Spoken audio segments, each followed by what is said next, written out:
dietitian Hani Ayaz Khan and I welcome you all to my channel with another informative video।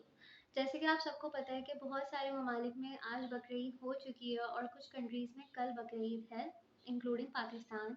तो मैंने सोचा कि बकरीद से पहले आपको एक छोटी सी वीडियो के अंदर बकरीद के बारे में कुछ टिप्स देती चलूँ।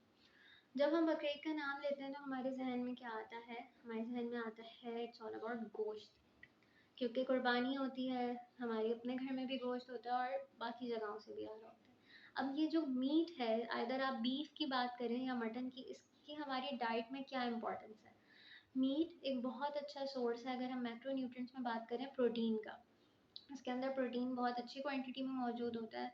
प्रोटीन हमारी बॉडी का बिल्डिंग ब्लॉक है, हमारी बॉडी का हर एक स्ट्रक्चर प्रोटीन से बना हुआ है। तो प्रोटीन हमारे लिए बहुत ज़्यादा इम्पॉर्टेंट होता है। इसके अलावा जब हम माइक्रो न्यूट्रिएंट्स की बात करते हैं तो इसके अंदर आयरन, सेलेनियम, जिंक, मैग्नीशियम और फास्फोरस की बहुत अच्छी अमाउंट मौजूद होती है। और वाइटामिन में विटामिन बी कॉम्प्लेक्स बहुत अच्छी अमाउंट में मीट के अंदर मौजूद होता है। ये मिनरल्स हमारी बॉडी के बहुत सारे इंपॉर्टेंट फंक्शंस के लिए बहुत ज़रूरी होते हैं। आयरन के बारे में तो हम सबको पता है कि हमारा हेमोग्लोबिन लेवल मेंटेन रखने के लिए और हमारे बॉडी के बहुत सारे डिफरेंट फंक्शंस को प्रॉपर करने के लिए आयरन की कितनी ज़्यादा ज़रूरत होती है। तो गोश्त हमारी डाइट में बहुत इम्पॉर्टेंट होता है, लेकिन एक रिकमेंडेड अमाउंट के अंदर। जैसे कि बीफ की अगर आप बात करें तो हफ्ते में 1 से 2 दफ़ा बीफ अलाउड होता है फॉर अ हेल्दी पर्सन। और अगर कोई हाइपरटेंसिव यानी कि ब्लड प्रेशर का मरीज़ है तो उसके लिए बीफ की कंजम्पशन थोड़ी सी उसको कम कहा जाता है लेने के लिए। वो अपने डाइटिशियन या अपने डॉक्टर के रिकमेंडेशन के मुताबिक इस्तेमाल करे। वैसे बेहतर ये है कि वो हफ्ते में 1 दफ़ा और पोर्शन कंट्रोल कर मीट को इस्तेमाल करें। जहाँ मीट की इतनी ज़्यादा अफादियत है, वहाँ पे हम बकरीद में कुछ ऐसी प्रैक्टिसेस फॉलो कर जाते हैं जिसकी वजह से ये फ़ायदे से ज़्यादा हमें नुकसान पहुँचा जाता है। ये एक बहुत कॉमन ऑब्जर्वेशन है कि बकरीद के बाद हॉस्पिटल्स के अंदर पेशेंट्स आते हैं with the complain of diarrhoea, vomiting and food poisoning. इसकी क्या वजूहत होती हैं? देखिए, जब हम मीट की ओवर कंजम्पशन स्टार्ट कर देते हैं, हमने रोज़ाना 3-3 वक़्त गोश्त खाना शुरू कर दिया, हमारी बॉडी इसकी हैबिचुअल नहीं है। बहुत कम लोग ऐसे होते हैं जो हफ़्ते में 2 से 3 दफ़ा या 4 दफ़ा गोश्त का इस्तेमाल कर रहे होते हैं, वरना मोस्टली लोग हमारे यहाँ 1 या 2 दफ़ा ही मीट खाते हैं हफ़्ते के अंदर। लेकिन जब बकरीद आती है, क्योंकि हमारे अपने घर में भी होता है गोश्त और बाकी लोगों के यहाँ से भी हमारे यहाँ आ रहा होता है, तो वो बहुत ज़्यादा अमाउंट होती है और हम हर वक़्त जो है वो रोज़ाना तकरीबन मीट का इस्तेमाल करना शुरू कर देते हैं।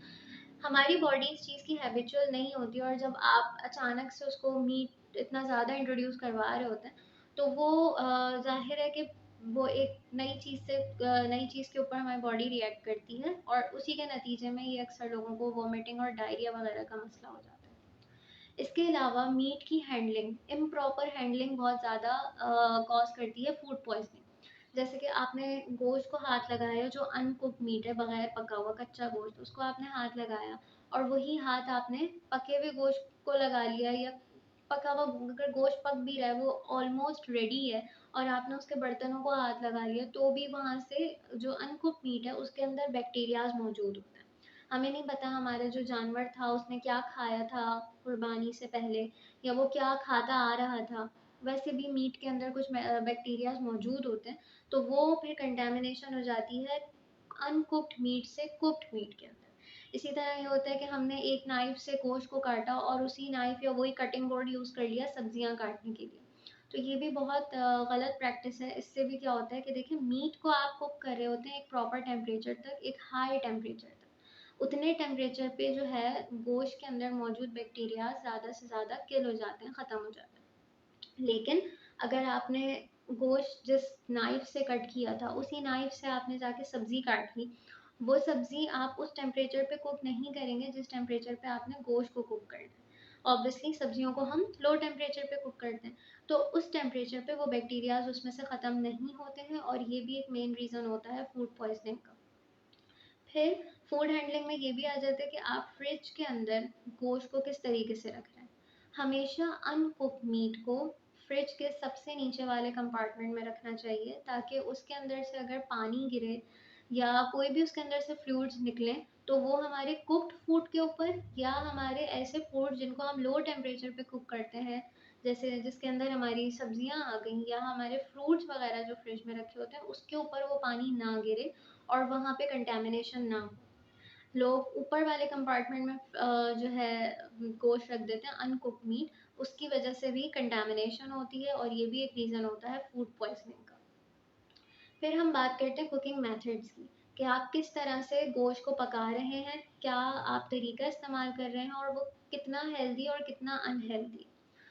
मोस्टली हमारे यहाँ बकरीद में ये होता है कि हम 1 महीने तक तो बारबेक्यू चल रहे होते हैं। बारबेक्यू के अंदर क्या होता है, जब आप गोश्त को डायरेक्ट फ्लेम के ऊपर पका रहे हैं, वैसे हम किसी कंटेनर के अंदर किसी बर्तन के अंदर गोश्त को पका रहे होते हैं, लेकिन बारबेक्यू में आप डायरेक्ट जो है मीट को फ्लेम के ऊपर रख रहे होते हैं। और जो आपने देखा होगा बारबेक्यू के अंदर एक ब्लैक सी लेयर आ जाती है, वो जो लेयर होती है वो कार्सिनोजेनिक होती है, यानी कि कैंसर कॉजिंग। इसीलिए बहुत ज़्यादा बारबेक्यू इंटेक करना भी कैंसर का कॉज बन सकता है। तो जितना हो सके आप कम से कम बारबेक्यू पार्टीज करें, और आप मीट को एज अ सालन, या जिस तरह से हम सालन के अंदर कुकिंग कर रहे होते हैं, जैसे कि आप उसको स्टीम कर रहे हैं या आप मीट को जो है वो बॉयल कर रहे हैं, उसके अंदर पका रहे हैं, वो बेहतर है as compared to those barbecue. अब क्या होता है बारबेक्यू के अंदर एक और चीज़ हम देखते हैं कि हम बहुत ज़्यादा बिल्कुल जो ड्राई मीट होता है वो आप यूज़ नहीं कर सकते। उसके अंदर थोड़ा सा चर्बी वाला गोश्त इस्तेमाल किया जाता है, जो रीज़न बनता है मोटापे का। अगर आप बहुत ज़्यादा बारबेक्यू पार्टीज कर रहे हैं, आप देखें अगर आप हफ्ते में 2 दफ़ा भी बारबेक्यू इनटेक कर रहे हैं, तो आप at the end of the month आपको फील होगा कि आपका वेट गेन हो रहा है। इसकी यही वजह है कि उसके ऊपर उसमें ऑयल और फैट्स का बहुत ज़्यादा यूज़ किया जाता है, और गोश्त के अंदर मौजूद होते हैं सैचुरेटेड फैट्स, जो कि खासकर हमें मोटा कर सकते हैं, ओबेसिटी का कॉज बनते हैं। तो यहाँ पे हमें पता चला कि आपको आपका बेस्ट कुकिंग मेथड क्या है, कि आप गोश्त को जो है या तो बॉयल करें या फिर उसको स्टीम करें, लेकिन बारबेक्यू को लीस्ट प्रेफरेंस दें। अच्छा, अब क्या होता है, क्योंकि हमारे यहाँ बारबेक्यूज़ तो होते ही हैं, तो इसमें उसके बाद हमने बहुत ऑब्ज़र्व किया कि इंसान को बहुत ज़्यादा प्यास लगती है। उसकी यही वजह है कि आपने बहुत ज़्यादा फैटी आइटम्स खाए हुए होते हैं। आपको पता, जैसे अभी हमने बात करी कि गोश्त के अंदर फैट वाला हम गोश्त इस्तेमाल कर रहे होते हैं, तो उसकी वजह से भी प्यास लगती है, क्योंकि उसकी मेटाबॉलिज्म में उसको डाइजेस्ट होने में वाटर की रिक्वायरमेंट होती है, और आपकी बॉडी का जो वाटर होता है वो उसमें कंज्यूम होने लगता है, और फिर आपको ज़्यादा प्यास लगती है क्योंकि आपके पानी की रिक्वायरमेंट बढ़ चुकी होती है। अब इसके बहुत ही कॉमन प्रैक्टिस है कि बारबेक्यू खाने के बाद लोग या तो सॉफ्ट ड्रिंक्स, जो कि कार्बोनेटेड ड्रिंक्स होती हैं, जिसको आम ज़बान में कोल्ड ड्रिंक कहा जाता है, उसका बहुत ज़्यादा इस्तेमाल करते हैं, या फिर अब लोग ग्रीन टी की तरफ बहुत ज़्यादा मुतवज्जो होने लगते हैं, ग्रीन टी और हर्बल टीज़ यूज़ कर रहे होते हैं। ये सॉफ्ट ड्रिंक्स और जो हर्बल टीज़ होती हैं, कहवा जो भी होता है, ये हमें फर्दर डिहाइड्रेट करता है। ग्रीन टी से जो लोग देखते हैं कि आपका वेट लॉस हो रहा है, वो आपका बेसिकली फ्लूइड लॉस हो रहा होता है, आप डिहाइड्रेशन की तरफ जा रहे होते हैं। इसलिए एक दिन में ग्रीन टी का 1 से ज़्यादा कप लेना या रोज़ रोज़ ग्रीन टी का इस्तेमाल करना आपको डिहाइड्रेट कर सकता है। और ये मेन कॉज बनता है कि जब आप कोई भी हैवी मील लेते हैं और उसके बाद आप ग्रीन टी या सॉफ्ट ड्रिंक्स ले लेते हैं, तो आपको फर्दर प्यास लगती है और आप बार बार पानी पीना चाहते हैं। तो इट्स बेटर कि आप जब भी कोई हैवी मील ले रहे हैं या मीट का ज़्यादा इस्तेमाल कर रहे हैं, तो उसके बाद आप लेमनेड यूज़ करें instead of those harmful drinks, जो कि जिनका ओवर कंजम्पशन आपके लिए हार्मफुल हो सकता है।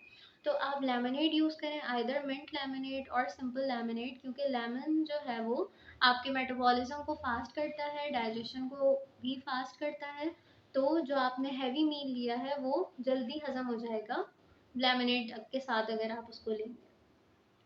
तो ये कुछ टिप्स थी कि आप बकरीद में किस तरीके आपको क्या क्या अफादियत मिल रही हैं, मीट को हैंडल किस तरीके से करना है, बेस्ट कुकिंग मेथड क्या है, और खाना खाने के बाद आप जो कुछ हमारी मैल प्रैक्टिसेस हैं, कुछ लोग हम गलत प्रैक्टिसेस को फॉलो कर रहे हैं, उनको किस तरह से सही करना है।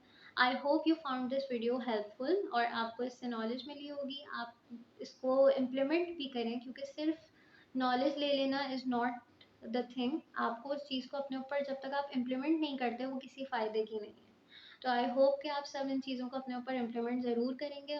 सो we will be back with another informative video. तब तक के लिए अपना बहुत सारा ख्याल रखिएगा। ईद मुबारक एंड अल्लाह हाफ़िज़।